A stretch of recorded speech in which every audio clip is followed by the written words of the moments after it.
மேக்ஸ்னா கஷ்டமா இருக்கா? ஸ்கூல்ல கஷ்டமா தெரிற சம்மா கூட ஈஸியா பார்க்கலாம் வாங்க. Hi students, jasmine here. Exercise 1.2ல fifth sum. State which pair of the sets are disjoint or overlapping. இந்த சம்முல disjoint or overlapping கண்டுபிடிக்க சொல்லியிருக்காங்க. ஃபர்ஸ்ட் disjoint and overlapping அப்படின்னா என்னன்னு தெரிஞ்சிருக்கணும். disjointனா A set and B set ரெண்டுத்துலயுமே சேமான எலமெண்ட் இல்லைன்னா அது disjoint செட். ரெண்டுமே தனித்தனியா இருக்கும் இது மாதிரி. ஓகேங்களா? ஓவர்லாப்பிங்னா ஒரு செட்ல உள்ள எலமெண்ட் அது போலவே இன்னொரு செட்லயும் இருக்கும். அந்த சேம் எலமெண்ட் இருந்துச்சுன்னா அது ஓவர்லாப்பிங். ஓகேங்களா? அண்டர்ஸ்டாண்ட் ஆகுதுங்களா? இப்போ கொஸ்டின் ஃபர்ஸ்ட் சப்டிவிஷனை பார்ப்போம். A equal to set of all F, I, A, S and B equal to set of all A, N, F, H, S அப்படின்னு ரெண்டு செட்டு கொடுத்துருக்காங்க. AB ரெண்டு செட் இருக்கு. இது ரெண்டுத்துக்கும் பொதுவான எலமெண்ட் இருந்துச்சுன்னா அது ஓவர்லாப்பிங், அப்படி இல்லைன்னா டிஸ்ஜாயிண்ட். ஸோ இதை எப்படி கண்டுபிடிக்கிறதுனா ஏ இன்டர்செக்ஷன் பி. இன்டர்செக்ஷன் அப்படின்னா காமன் அப்படின்னு அர்த்தம். ஓகேங்களா? இப்போ செட் பிராக்கெட் போட்டுட்டு ஏ எலமெண்ட்ல உள்ளதை அப்படியே எழுதிக்கங்க. இப்போ நம்ம காமனை கண்டுபிடிக்கணும்னா இந்த இன்டர்செக்ஷனை எழுதணும். இன்டர்செக்ஷன் இந்த செட் பிராக்கெட் போட்டுக்கங்க, பி எலமெண்ட்ல உள்ள அப்படியே எழுதிக்கங்க. A intersection B equal to இந்த காமனாக உள்ளதை எடுத்துக்குவோம். செட் பிராக்கெட் போட்டுவோம். இப்போ இதில் F இருக்கு, இதில் F இருக்கு, அதில் F போட்டுக்குவோம். அது போல் இதில் I இல்லை, இதில் A இருக்கு, இதுலேயும் A இருக்கு, இதில் S இருக்குது, அது போல் இதுலேயும் S இருக்கு. அப்போ S போட்டுக்குவோம். செட் பிராக்கெட் போட்டு க்ளோஸ் பண்ணிடுங்க. இது வந்து ஓவர்லாப்பிங் அப்படின்னு எடுத்து எழுதிடுங்க. அவ்வளோதான். That's all. Next second subdivision C equal to set of all x such that x is a prime number. x greater than 2 அப்படின்னு சொல்லியிருக்காங்க. இப்போ இது வந்து செட் பில்டர் ஃபார்ம்ல இருக்கு. அதை நம்ம ஃபர்ஸ்ட் ரோஸ்டர் ஃபார்ம்ல மாத்திக்கணும். ரோஸ்டர் ஃபார்ம்ல மாத்தினா தான் இந்த சம்மு நம்ம ஈஸியா போட முடியும். சரி, இப்போ ஆன்சர் எடுத்து எழுதிக்குவோம். கொஸ்டின்ல சீன் இருக்கிறதுனால C ஈக்குவல் டுன்னு போட்டுக்கலாம். செட் பிராக்கெட் போட்டுக்கங்க. போட்டுட்டு இப்போ பிரைம் நம்பர் அப்படின்னு சொல்லியிருக்கிறாங்க. பிரைம் நம்பர் வந்து எப்படி என்ன கண்டிஷன் சொல்லியிருக்காங்க? x greater than 2. 2 விட அதிகமான பிரைம் நம்பர்ஸை எழுதணும். ஓகேங்களா? 2 விட அதிகமான என்னென்ன பிரைம் நம்பர்ஸ்? 3, 5, 7, 11 இப்படி போயிட்டே இருக்கும். And so on. ஓகேங்களா? கண்டிப்பா செட் பிராக்கெட் போட்டுடுங்க. அடுத்தது D equal to set of all x such that x is an even prime number அப்படின்னு கொடுத்துருக்காங்க. பிரைம் நம்பர் வந்து ஒன்னாலையும் தன்னாலையும் டிவிசிபிள் ஆகுதுன்னா அது பிரைம் நம்பர், இல்லைன்னா அது பிரைம் நம்பர் கிடையாது. ஸோ ஈவன் பிரைம் நம்பர் அப்படி எதுனா 2 மட்டும்தான். மற்றது எல்லாமே ஈவன் பிரைம் நம்பர் கிடையாது. இப்போ 3, 5, 7, 11 இப்போ எதுவுமே ஈவன் பிரைம் நம்பர் கிடையாது. ஓகேங்களா? இப்போ ஆன்சர் எடுத்து எழுதிக்குவோம். D equal to set bracket போட்டுக்கங்க. 2 மட்டும்தான் ஈவன் பிரைம் நம்பர். இப்போ இந்த ரெண்டுத்துலயும் சேம் எலிமெண்ட்ஸ் இருக்கான்னு பாருங்க. இல்லை. அதனால எப்படி எழுதணும்னா C intersection D equal to empty செட்டுன்னு போட்டுடுங்க. எதுவுமே இல்லை, அதனால empty set. Disjoint. Next third subdivision E equal to set of all x such that x is a factor of 24 and F equal to set of all x such that x is a multiple of 3. x less than 30 அப்படின்னு சொல்லியிருக்காங்க. இப்போ factor of 24 அப்படின்னா 24 எந்தெந்த டேபிள்ல வரும் அப்படின்னு பார்க்கணும். First answer எடுத்து எழுதிக்குவோம். E equal to set bracket போட மறந்துடாதீங்க. இப்போ 24க்கு ஈஸியான மெத்தட்ல ஃபேக்டர் எடுப்போமா? ஃபர்ஸ்ட் 1 டேபிள்லேருந்து ஸ்டார்ட் பண்ணுவோம். 1 24s are 24, 2 12s are 24, அடுத்தது 3 8s are 24, அடுத்தது 4 டேபிளில் 4 6 are 24, அடுத்தது 5 டேபிளில் வராது. அப்புறம் 6 டேபிளில் வரும், ஆனால் 6 4s are 24, 8 டேபிள்லையும் வரும், 8 3s are 24, அதுமாதிரி 12, அதுமாதிரி 24. ஓகேவா? இப்போ திரும்பி ரிப்பீட் ஆகுறதுனால அது போட தேவையில்லை, அது அப்படியே யூ ஷேப்பில் எழுதிக்குவோம். இப்படி யூ ஷேப்பில் எழுதினோம்னா நமக்கு ஈஸியாக இருக்கும். ஓகேங்களா? இப்போ 1 இருக்குது, 1 போட்டுக்குவோம். அடுத்தது 2 இருக்குது, அடுத்தது இந்த 3, அடுத்தது இந்த 4, அடுத்தது இதை அப்படியே யூ டர்ன் பண்ணி 6, 8, அடுத்தது 12, 24. That's all. நமக்கு ஃபேக்டர் ஆஃப் 24 கிடச்சிருச்சு. அதை ரோஸ்டர் ஃபார்மில் எழுதிட்டோம். நெக்ஸ்ட் F ஈக்குவல் டு கொஸ்டின்ல மல்டிபிள் ஆஃப் த்ரீன்னு கொடுத்துருக்காங்க. மல்டிபிள் ஆஃப் த்ரீனா 3 டேபிள் அப்படி எழுதணும். அடுத்தது கண்டிஷன் ஒரு கண்டிஷன் கொடுத்துருக்காங்க. என்ன கொடுத்துருக்காங்க? எக்ஸ் லெஸ் தென் 30 அப்படின்னு சொல்லிட்டாங்க. அப்போ 30க்கு கீழே உள்ள 3 டேபிள்ல உள்ள எல்லா நம்பர்ஸும் எழுதணும். ஓகேவா? எழுதுவோமா? செட் பிராக்கெட் போட மறந்துடாதீங்க. இப்போ 1 3s are 3, 2 3s are 6, sorry 6 போடணும். 3 3s are 9, 4 3s are 12, 5 3s are 15, 6 3s are 18, 7 3s are 21, 8 3s are 24, 9 3s are 27. இப்போ 10 3s are 30 எழுதக்கூடாது. ஏன்னா இங்கே லெஸ் தென் போட்டிருக்காங்க. அதனால அதோட நிப்பாட்டிடணும். ஓகேங்களா? இப்போ இந்த இ செட் அண்ட் எஃப் செட் இந்த ரெண்டுத்துலயும் ஈக்குவலான நம்பர் இருக்கா அப்படின்னு பாருங்க. சேமான நம்பர் இந்த 3 இருக்கு, இதுலயும் 3 இருக்கு. அடுத்தது இந்த 6 இந்த 6. அடுத்தது நெக்ஸ்ட் 12 இந்த 12 இங்க 12. அது மாதிரி இந்த 24 இந்த 24. ஓகேவா? இப்போ இந்த ரெண்டுத்துலயுமே சேமான நம்பர் இருக்கிறதுனால இது ஓவர்லாப்பிங். ஓகேங்களா? இது எப்படி எழுதலாம்? இ intersection F equal to bracket போட்டுக்கங்க. அடுத்தது இந்த நம்பர்ஸ் அப்படியே எடுத்து எழுதிட வேண்டியது தான்.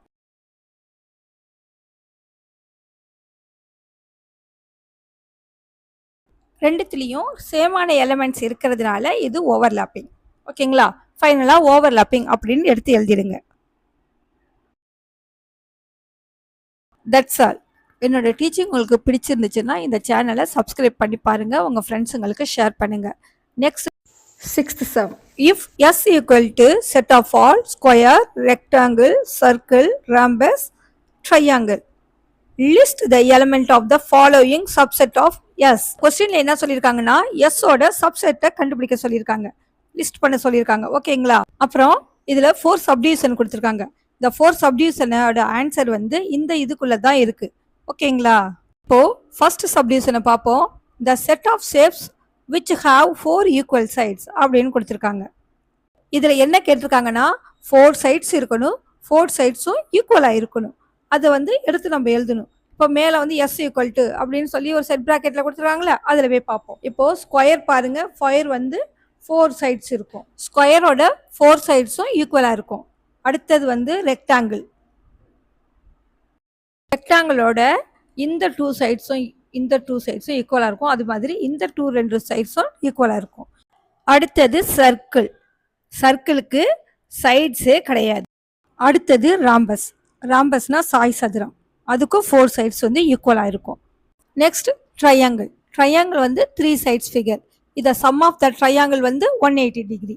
இப்போ 4 sides ஈக்குவலா உள்ளது ஸ்கொயரும் ராம்பஸும் தான். எடுத்து எழுதிக்குவோம். கொஸ்டின்ல எஸ்ன்னு கொடுத்துருக்கிறதுனால நம்மளும் எஸ்ன்னு போட்டுக்கலாம். S equal to square, rhombus. Next, second subdivision, the set of shapes which have radius அப்படின்னு சொல்லியிருக்காங்க.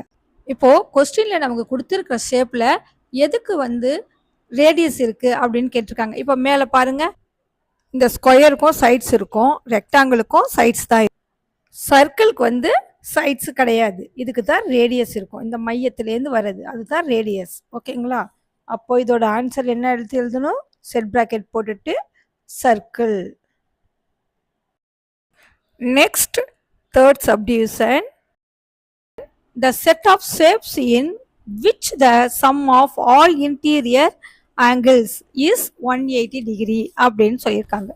இப்போ இன்டீரியர் ஆங்கிள்ஸ் 180 டிகிரி எப்போ கிடைக்கும்னா 3 சைட் ஷேப் உள்ள ஆங்கிளை வந்து ஆட் செஞ்சோம்னா தான். அப்போ அது ட்ரையாங்கிள். இப்போ ஆன்சர் எடுத்து எழுதிக்கலாம். செட் பிராக்கெட் கண்டிப்பா போட்டுடுங்க. ட்ரையாங்கிள். அடுத்தது fourth subdivision, the set of shapes which have 5 sides அப்படின்னு சொல்லியிருக்காங்க. இப்போ 5 sides உள்ள ஷேப் எது அப்படின்னு நம்ம கண்டுபிடிக்கணும். இந்த மேலே கொடுத்துருக்காங்கல்ல, அதுல பாருங்க, ஸ்கொயருக்கு 4 சைடு, ரெக்டாங்கிளுக்கு 4 சைடு, சர்க்கிளுக்கு சைட்ஸே கிடையாது. அடுத்தது ராம்பஸ். ராம்பஸ்க்கு 4 சைட்ஸ். அடுத்தது ட்ரையாங்கிள். ட்ரையாங்கிளுக்கு 3 சைட்ஸ். அப்போ அவங்க கொடுத்துருக்க ஷேப்ல எதுக்குமே 5 சைட்ஸ் கிடையாது. இப்போ ஆன்சர் எடுத்து எழுதிக்குவோமா? நல் செட்டு. ஓகேவா? எதுவுமே இல்லாதனால நம்ம நல் செட்டுன்னு போட்டுட்டோம். That's all. இதோட இந்த சமம் முடிஞ்சிடுச்சு. Next, seventh sum. If A equal to set of all A comma செட்டுக்குள்ள A comma B, write all the subset of A அப்படின்னு சொல்லியிருக்காங்க. ஏயோட சப்செட்டை நம்மள கண்டுபிடிக்க சொல்லியிருக்காங்க. இது எப்படி கண்டுபிடிக்கிறது? Very very simple. இப்போ என்ன செய்யணும்? சப்செட் ஏ கண்டுபிடிக்கணும் அப்படின்னா இப்போ ஆன்சர் எழுதிக்கங்க. Subset of A. இப்போ ஃபர்ஸ்ட் சப்செட் கண்டுபிடிக்கணும்னா ஃபர்ஸ்ட் எம்டி செட் ஒன்று போட்டுக்கணும். ஓகேங்களா? இந்த செட்டுக்குள்ள மொத்தம் எத்தனை எலிமெண்ட் இருக்குன்னு பாருங்க. இது ஒரு எலிமெண்ட், இது ஒரு எலிமெண்ட். இதை எப்படி எழுதணும்னா இந்த ஏ எலிமெண்ட் தனியாகவும் இந்த எலிமெண்ட்டை தனியாகவும் எழுதணும். அப்புறம் இதை சேர்த்து அப்படியே எழுதணும். இப்போ எழுதுவோமா? செட் பிராக்கெட் போட்டுக்கங்க. இந்த ஏ எலிமெண்ட்டை எழுதிக்குவோம். அடுத்ததா செட் பிராக்கெட் போட்டு இந்த ஏபியை எழுதணும். அடுத்தது இந்த ஃபுல்லா அப்படியே எழுதணும். செட் பிராக்கெட் போட்டு இதுல இருக்கிறபடி அப்படியே எழுதிடணும். நம்ம போட்டிருக்க இந்த சம்மு கரெக்டா இருக்கா இல்லையா எப்படி நம்ம கண்டுபிடிக்கணும்? அதுக்கு ஒரு ஃபார்முலா இருக்கு. 2 பவர் m அப்படின்னு போட்டுட்டு இப்போ என்ன செய்யணும்? இதுல உள்ள எத்தனை எலிமெண்ட் இருக்கு அப்படின்னு பாருங்க. இது ஒரு எலிமெண்ட், இது ஒரு எலிமெண்ட். அப்போ 2 எலிமெண்ட் 2 பவர் 2. இப்போ 2 2s are 4ன்னு கிடைக்குது. இப்போ நம்ம போட்டிருக்க ஆன்சர் என்ன பாருங்க. 1 2 3 4 எலிமெண்ட், 4 எலிமெண்ட் இருக்கு. அப்போ நம்ம போட்டிருக்க ஆன்சர் கரெக்ட். That's all. இதோட இந்த சமம் முடிஞ்சிருச்சு. Next 8th sum. Write down the power set of the following sets. இந்த கொஸ்டின் என்ன சொல்லியிருக்காங்கன்னா பவர் செட்டை நம்மள கண்டுபிடிக்க சொல்லியிருக்கிறாங்க. அதுக்கு 4 சப்டிவிஷன் கொஸ்டின்ஸ் கொடுத்துருக்குறாங்க. ஓகேவா? இப்போ ஃபர்ஸ்ட் சம் பார்க்கலாம். ஃபர்ஸ்ட் சப்டிவிஷன்ல A equal to set of A B அப்படின்னு கொடுத்துருக்காங்க. இதுக்கு நம்ம பவர் செட் கண்டுபிடிக்கணும். அது எப்படி கண்டுபிடிக்கிறது? பவர் செட் ஆஃப் அப்படின்னு நம்ம எழுதுறதுக்கு பதிலாக பி ஆஃப் ஏ அப்படின்னு எழுத போறோம். பி ஆஃப் ஏ அப்படின்னா பவர் செட் ஆஃப் ஏ அப்படிங்கிறத ஷார்ட் ஃபார்ம்ல பி ஆஃப் ஏ அப்படின்னு நம்ம எழுதியிருக்கோம். ஈக்குவல் டு போட்டுக்கிறோம். இப்போ என்ன செய்ய போறோம்? இதுல 2 எலிமெண்ட் இருக்கு இந்த செட்டுக்குள்ள. இப்படி எழுதலாம்னா ஃபர்ஸ்ட் எப்போதும் போல எம்டி செட் ஒன்று போட்டுடணும். அதுக்கப்புறம் இந்த ஏ செட் தனியாகவும் பி செட் தனியாகவும் எழுதி அப்புறம் மொத்தமா இது ரெண்டுத்தையும் சேர்த்து எழுதணும். ஃபர்ஸ்ட் ஒரு செட் பிராக்கெட் போட்டுக்கோங்க. அடுத்தது ஒரு எம்டி செட் போடணும். கமா அடுத்தது இந்த ஏ, அதே மாதிரி இந்த பியை வந்து ஃப்ளவர் பிராக்கெட்ல போட்டுடணும். பி அடுத்தது இந்த மொத்தமாகவும் ஏ கமா பி. ஓகே, ஃபைனலா ஒரு செட் பிராக்கெட் போட்டு க்ளோஸ் பண்ணிடுங்க. அவ்வளோதான். இப்போ second subdivision B equal to set of all 1, 2, 3 இப்படி ஒரு நம்பர் கொடுத்துருக்காங்க செட்டுக்குள்ள. இப்போ இதுக்கு பவர் செட் கண்டுபிடிக்கணும். பவர் செட்டுக்கு பி ஆஃப் பின்னு எழுதிக்குவோம். ஈக்குவல் டு ஒரு செட் பிராக்கெட் போட்டுக்கோங்க. போட்டுட்டு இப்போ என்ன செய்யணும்னா ஃபர்ஸ்ட் எடுத்தோன்னே இப்படி எம்டி செட்டு ஃபர்ஸ்ட் போட்டுடணும். அதுக்கப்புறம் இந்த ஒரு ஒரு நம்பரையும் தனித்தனியா செட்டில் எழுதணும். ஃபர்ஸ்ட் ஒரு எம்டி செட் போட்டுக்கோங்க. ஒவ்வொரு நம்பரையும் செட் பிராக்கெட்ல போட்டு எழுதணும். 1, அதுமாரி செட் பிராக்கெட்ல இந்த 2, அது போலவே இந்த 3யும் எழுதணும். அப்புறம் இந்த ஒவ்வொரு செட்டுக்கும் கமா போட்டுடணும். இப்போ நெக்ஸ்ட் என்ன செய்ய போறோம்னா இந்த 3 நம்பர்ல இந்த லாஸ்ட் நம்பரை எடுத்துட்டு இந்த ஃபர்ஸ்ட் 2 நம்பரை எடுத்து எழுதுவோம். 1, 2. இப்போ இந்த 2வை எடுத்துட்டு இந்த பேலன்ஸ் உள்ள 1 3 அதை எழுதுவோம். 1 3. இப்போ 1ங்கிற நம்பரை வச்சு எழுதணுமா அதே மாதிரி இப்போ 2ங்கிற நம்பரை வச்சு எழுதணும். இப்போ 2க்கு அடுத்த நம்பர் என்ன? 2, 3 எடுத்து எழுதிக்கங்க. 2, 3. அடுத்த பேலன்ஸ் உள்ள நம்பர் 2, 1. ஆனா ஆல்ரெடி 1, 2ன்னு எழுதியாச்சு, அதனால எழுத தேவையில்லை. ஓகேங்களா? இப்போ நம்ம 3யை வச்சு எழுத போறோம்.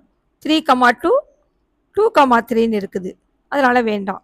3, 1 வந்து 1, 3ன்னு இருக்குது, ரிப்பீட்டடா இருக்கிறதுனால அதுவும் வேண்டாம். இப்போ இந்த மொத்தமா அப்படியே சேர்த்து எழுதிடணும். செட் பிராக்கெட் போட்டுக்கங்க.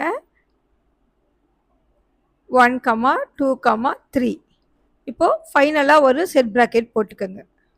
இப்போ இந்த சம்மு வந்து நம்ம கரெக்டா போட்டிருக்கோமா அதை எப்படி நம்ம கண்டுபிடிக்கிறது? அதுக்கு ஒரு ஃபார்முலா இருக்கு. 2 பவர் m. இப்போ கொஸ்டின்ல கொடுத்துருக்க பி செட்டுக்குள்ள எத்தனை எலிமெண்ட் இருக்குன்னு பாருங்க. 1 2 3. அப்போ 2 பவர் 3ன்னு போட்டுக்குவோம். இப்போ 2 வந்து 3 டைம்ஸ் மல்டிப்ளை பண்ணி பாருங்க. 2 இன்ட்டு 2 இன்ட்டு 2 2s are 4. இன்னொரு 2, 4 2s are 8. இப்போ நம்ம போட்டு வச்சிருக்க இந்த சம்மில் வந்து 8 எலிமெண்ட்ஸ் இருக்கான்னு கவுண்ட் பண்ணி பார்க்கலாம். 1 2 3 4 5 6 7 8 எலிமெண்ட்ஸ் இருக்கு. அப்போ நம்ம போட்டிருக்க சம் வந்து கரெக்ட். அடுத்தது தேர்ட் சப்டிவிஷன் பார்க்கலாம். Third subdivision D equal to set of all PQRS. இப்போ இந்த செட்டுக்குள்ள 4 எலிமெண்ட்ஸ் கொடுத்துருக்காங்க. இப்போ இதை எப்படி நம்ம எழுதணும்னா ஃபர்ஸ்ட் ஒரு எம்டி செட் எழுதணும். அடுத்ததா சிங்கிள்டன் செட் ஒரே ஒரு நம்பரில், அப்புறம் 2 எலமெண்ட் வச்சு, அடுத்தது 3 எலமெண்ட், அடுத்தது ஃபைனலாக 4 எலமெண்ட் வச்சு எழுதணும். இப்படி எழுதணும். ஓகேங்களா? இந்த 4த்தையும் ஆன்சர் எடுத்து எழுதுவோம். P of D, P of டினா வந்து பவர் ஆஃப் டி. ஓகேவா? அடுத்தது செட் பிராக்கெட் போட்டுடுங்க. அப்புறம் ஒரு எம்டி செட் போடணும் ஃபர்ஸ்ட் எடுத்தோன்னே. அடுத்ததா இந்த ஒவ்வொரு எலமெண்ட்டையும் எழுத போகிறோம். செட் பிராக்கெட் போட்டு P எலமெண்ட் எழுதிட்டோம். நெக்ஸ்ட் வந்து Q எலமெண்ட் எழுதுகிறோம். நெக்ஸ்ட் R எலமெண்ட் எழுத போகிறோம். அடுத்ததா S. இப்போ சிங்கிள்டன் செட் எழுதியாச்சு. இப்போ அடுத்தது இப்போ இந்த 2 எழுத போகிறோம். ஓகேங்களா? இந்த PQ செட் பிராக்கெட் போடுங்க. P, Q. அடுத்தது இந்த PR செட் பிராக்கெட் போடுங்க. P, R. அது போல P, S செட் பிராக்கெட் போட்டு இந்த PS எழுதிடணும். இப்போ அடுத்ததா இந்த QR போட போகிறோம். செட் பிராக்கெட் போட்டுட்டு Q, R. அப்புறம் இந்த Q, இந்த S, Q, S. அப்புறம் இந்த ஆரையும் எஸ்ஸையும் போடணும். இந்த ஆறு, இந்த எஸ். ஓகேங்களா? செட் பிராக்கெட் போட்டுக்கோங்க. R, S. இப்போ டபுள் செட் எல்லாம் முடிஞ்சிருச்சு. அடுத்ததா 3 எலமெண்ட்ஸை எடுத்து எழுதணும். இந்த PQR இப்படி எடுத்து எழுதணும். இப்போ செட் பிராக்கெட் போட்டுக்கோங்க. போட்டுட்டு இந்த PQR செட் பிராக்கெட்டை க்ளோஸ் பண்ணுங்க. அடுத்ததா இப்போ என்ன செய்யணும்? இந்த கியூவை விட்டுட்டு இந்த PRS அதை எடுத்து எழுதணும். P, R, S. இப்போ இந்த ஆரை வந்து ஸ்கிப் பண்ணிட்டு மீதி PQS எடுத்து எழுதுவோம். செட் பிராக்கெட் போட்டுக்கோங்க. P, Q, S. இப்போ P ஸ்கிப் பண்ணிட்டு இந்த QRS அதை மட்டும் எடுத்து எழுதுவோம். செட் பிராக்கெட் போட்டுக்கோங்க. QRS. கண்டிஷன் என்ன? வந்த எலிமெண்ட்ஸ் திரும்பி வரக்கூடாது, அவ்வளோதான். இப்போ எல்லாமே எடுத்து எழுதியாச்சு. இப்போ ஃபைனலாக இந்த 4 செட்டையும் அப்படியே எடுத்து எழுதிக்குவோம். செட் பிராக்கெட் போட்டுக்கோங்க. PQRS. இப்போ ஃபைனலாக இங்கே செட் பிராக்கெட் போட்டு ஆரம்பிச்சோம்ல, அதே போல் செட் பிராக்கெட் போட்டு க்ளோஸ் பண்ணிடணும். அவ்வளோதான். இப்போ நம்ம போட்டிருக்க சம்மு கரெக்டா இல்லையா அப்படின்னு நம்ம எப்படி கண்டுபிடிக்கிறது? இதுக்கு ஒரு ஃபார்முலா இருக்கு. 2 பவர் m. இப்போ 2 பவர் m போடுங்க. போட்டுட்டு இதுல எத்தனை எலமெண்ட்ஸ் இருக்கு அப்படின்னு பாருங்க. 1 2 3 4 எலமெண்ட்ஸ் இருக்குது. ஓகேவா? அப்போ 2 பவர் 4. இப்போ 2 வந்து 4 டைம்ஸ் மல்டிப்ளை பண்ணி பாருங்க. 2 into 2 into 2 into 2. 2 2s are 4, 4 2s are 8, 8 2s are 16. அப்போ டோட்டலி 16 எலமெண்ட்ஸ் இருக்கணும். கவுண்ட் பண்ணி பார்ப்போமா? 1 2 3 4 5 6 7 8 9 10 11 12 13 14 15 16. கரெக்ட். எல்லாமே கரெக்டாக இருக்கு. அப்போ நம்ம போட்டிருக்க சம் கரெக்ட். ஓகேவா? அடுத்தது next subdivision, 4th subdivision E equal to empty set அப்படின்னு கொடுத்துருக்காங்க. இதை எப்படி எழுதணும்னா P ஆஃப் E